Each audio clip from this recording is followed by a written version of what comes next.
So, sinimulan ko sa pagpapakulo ng gata.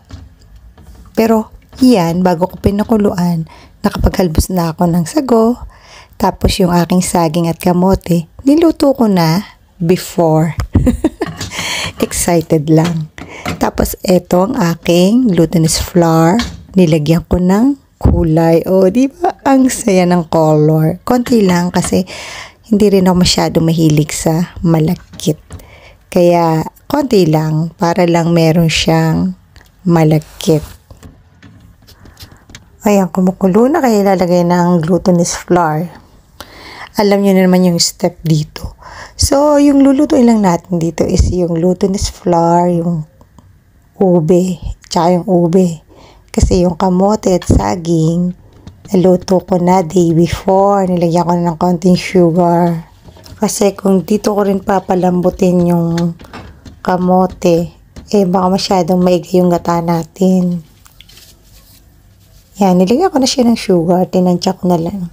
Buti hindi sumobra ang tamis. So, yan, mekos-mekos lang. At kaya rin pala ako nagluto niyan kasi ngayong May 8 is pa-ermana namin ng Flores. Yun ang aming pa-ermana. At the same time is 15 years na death ng tatay ko. Masaya na siya. Kasama niya ng aking mother. So, nilagay na si tapioca na colorful. Tinodo ko na yon, hindi na lang pinakita. Tinodo ko na si tapioca para masaya. Ang ligat kasi, alam niyo ba yung maligat? Makunat.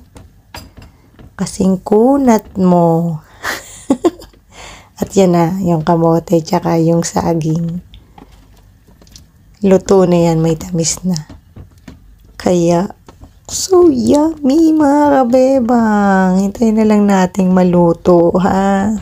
Alam niyo ba, sa kayamihan yan, hindi na ako nakapag-dinner kasi ang dami kong nakain. True.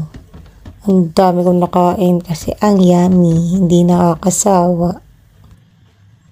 So, ito na yung final. Lihat ko na yung aking pearl. Diba very colorful? So, pakulin ko lang ng isang kulo. Pero malambot na sila. Okay na yan. Pwede na yan. So, kulo pa. At yung tamis niya. Ano natin? Tamis. Tama lang yung tamis niya. Ayos. Yan, kumukulo na siya. Kumukulo na. Ang ganda-ganda, oh. Oh. Balin na ito yung kataas. Yung ganyang kataas. At saka isang lata. Kasi maraming, kamote, sabi na tubig. Okay, okay na to.